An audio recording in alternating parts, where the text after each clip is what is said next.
begin with our ASL activity. What is your name? My name is Aziz Zaman. I'm from JBT. What is your name? My name is Shreya. I'm from AA. First, I'll tell both of you your serial numbers. Adil Zaman, you are serial number 18A, and Mehnaz, you are serial number 18B. Okay, shall we begin now? Yes. Okay, Adil, please tell me something about what you like to do in your free time. I really like to reading books. I have a very hobby in books. I listen to music, the songs and foreign songs and all that. And I read. And I also like computer surfing, like social networking sites, and sometimes chatting with friends. Any other thing you want to add in? Okay. Mehnaz, tell me something about your hobbies, your likes and dislikes. I like my hobby is to play guitar sometimes when I'm free and read books like novels and listen music and try to imitate the lines and do it with my own self and write poems. Thank you both of you for your introduction. Now we move on to the second phase of our assessment, that is topic presentation.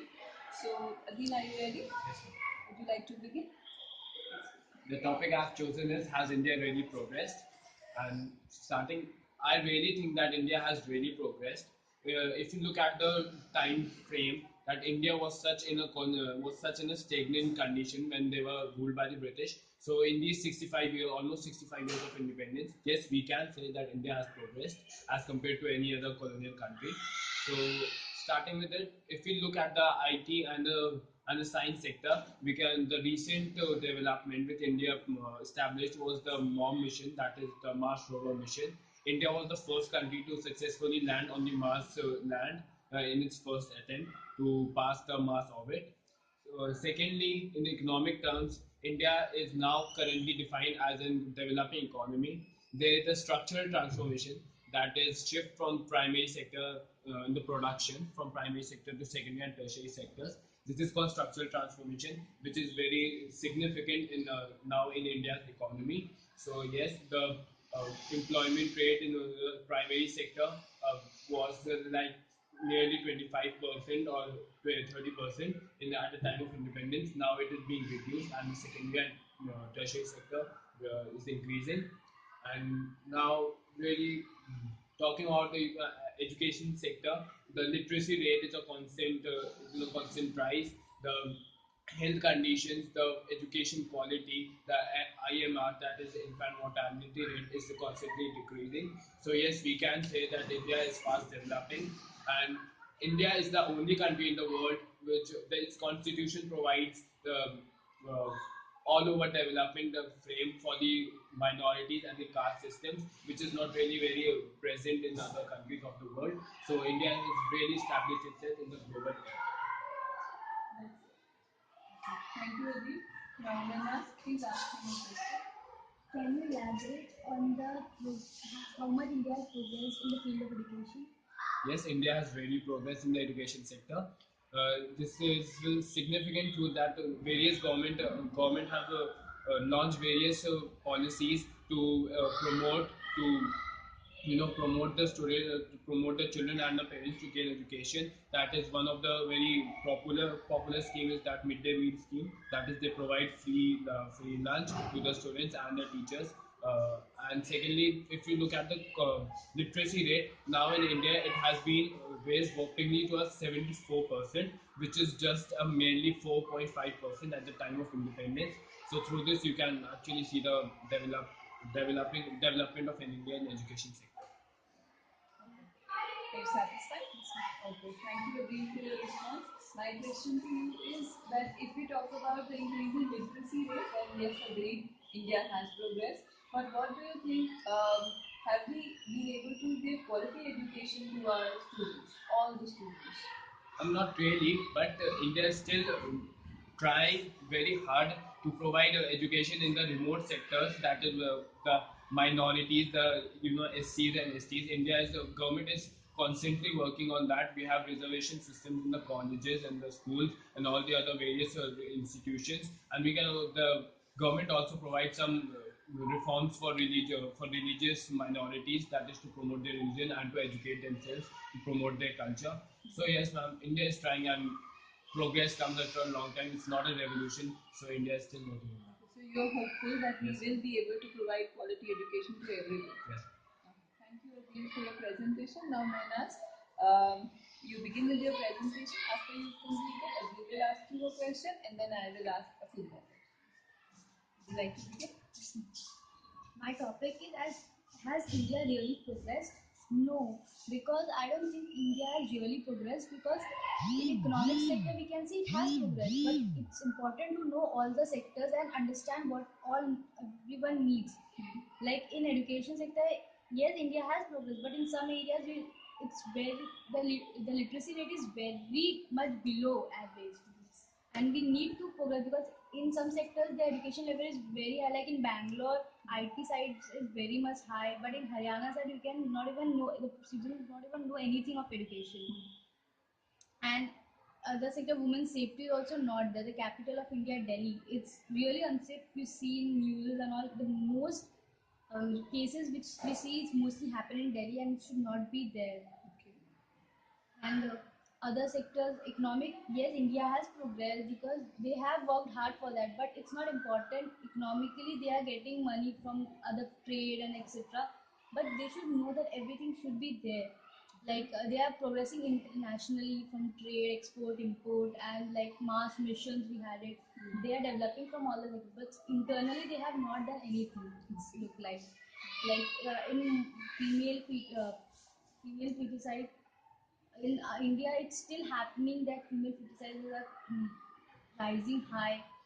Children, girl child are killed day to day. We can hear it out of some other cases, and child marriage is also happening. It has been banned by so many years before, but still child marriage happens in every state. We can hear about the cases, and India has not progressed because the corruption is still increasing.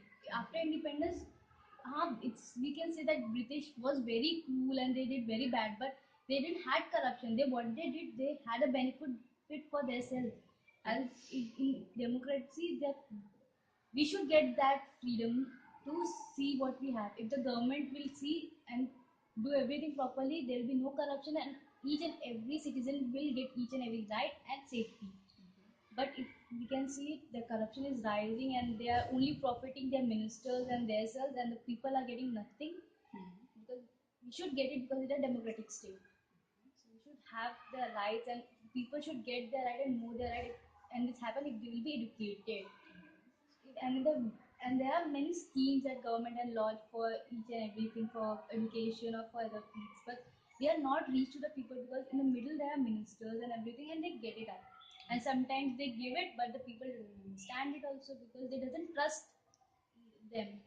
They have made the images so that they didn't trust the people, and for this both the sides are responsible. So we should really help each other.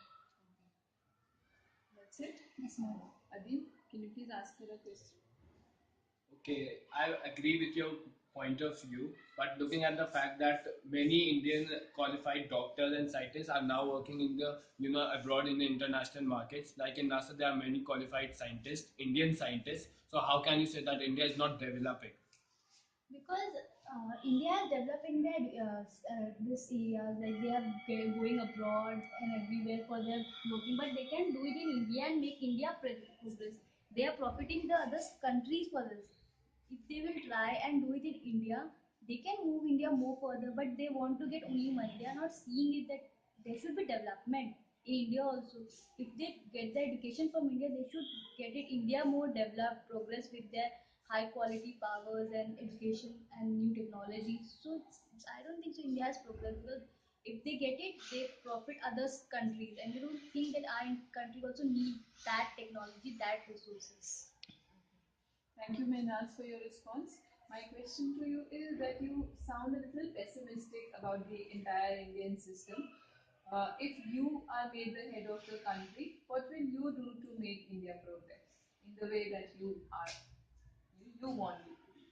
Firstly, I would make the people and government relation to be friendly, that they can share their views, and people can also trust each government, and government would freely think that in the past you can see that Mahatma Gandhi was there. He was so freely with the people that people trusted, and whatever he did in the past, still people believe on that statements and constitution powers. But in today's time, it's not that. So I would make friendly relation with the government and citizens relation, and I would personally look after the needs of them if I will possibly, and the schemes I will launch, I will personally um, check that whether it goes to them and how much it gets to them. Thank you, Menad, and thank you, Adil, for your presentation. Now we move to the third part of the assessment, that is problem solving. I'll read out a problem solving card to you people, and then you have 2 minutes to respond to it. It says you have noticed that your classmates do not live very healthy lifestyles. Students at the school do very little exercise and are eating a lot of sweet and fatty food. With your partner, discuss this problem and decide what you can do to encourage students at the school to live more healthily. Please begin. Yes, it's true that the living conditions of the youngsters are not living very healthy lifestyles. To promote this, to make them aware, we can really in this modern dominated technology dominated world, we should make them aware of the importance of the exercises, physical exercises. We can come and create some awareness campaigns in the, for example, in schools we can aware them in assemblies that the what is really what exercise has the importance, and what is importance, and how important it is to maintain ourselves, to balance all this modern technology and exercises. We can aware them on the balanced diet and their dietary dietary levels and all that. And various we can also on some like street plays that we can organize them in the college, talking about the physical and mental well-being. And we should demotivate them that they should not use the technology, that is the mobiles, laptops and tablets. We should demotivate them to use them in a very specific time, for some specific time, and should really practice exercise also. Okay, that is your point of view. Please, Mona. Yes, we should. It's very necessary for us to maintain ourselves, and we can see in schools and colleges it has not been there. So we should organize camps. We should have something special thoughts and quotes for making us motivated in the assemblies, school assemblies. And we should in the friend circles also we should more practice on what an exercise games and all makes us fit. So we should all practice in the PT period should be more valued as all the subjects and other things. PT should also be there as a main, and we should have street plays, as I said, street plays and campaigns. Um, in the social network side, if we discuss it, there also we can in the technology we can see there will be more tips for how to maintain ourselves. And if we see the technology, we can see how much we can maintain ourselves with the various tips we get from the internet. So we should practice them, and early morning we should follow jogging and all. Just for 10 minutes if we jog, we have a good warm up, so we can be fresh and it will make us energetic and motivate us to be healthy. So we should 10 minutes we should have something for ourselves in the morning so we can be fresh and we can be motivated to do other outdoor games and building us fit. Okay. Thank you for your responses. In one of your presentations, you mentioned that you would demotivate the students to use mobile phones and sit on the computers for long hours. Why do you say so? Not really demotivate them, but to really make them aware that they should use this modern technology ma'am, for a specific period, for a in limit. They should also be more concerned about their physical health. And ma'am, and modern technology, you can by sitting at the mobiles, it really has a very adverse effect on our health conditions. Like for example, in our eyes, it really for our eyes, for shoulders, for muscles. Doctors have also proved it that sitting on laptops and sitting on laptops and using mobiles for a period of time have very bad effects on our health. For example, in the eye vision, as I said, and for our muscles. So not really demotivate them, but to make them aware that they should use it for a limited period of time and should also be more concerned about their physical health. Thank you, Adil. And Mehnaz, in your discussion, you mentioned about the kind of food that we need to eat. Do you think that the junk food culture these days is a problem, and because of that, the students are not eating healthy food? Yes, because in that junk food they feel there is a taste, but in the healthy food they think there is nothing because it is normal. But if we see it, they have a taste, but they don't have anything to our body. And if we eat dietary foods, balanced diet, it will be not so tasty if you see it for their view, but it will give many more proteins, vitamins to our body, which is very much important because we are the youngsters. We need them more for our daily time. So junk food make a problem because they feel there's a taste and everything, and it's not good. More taste also gives a problem to us. Thank you, both of you. That is the end of the test.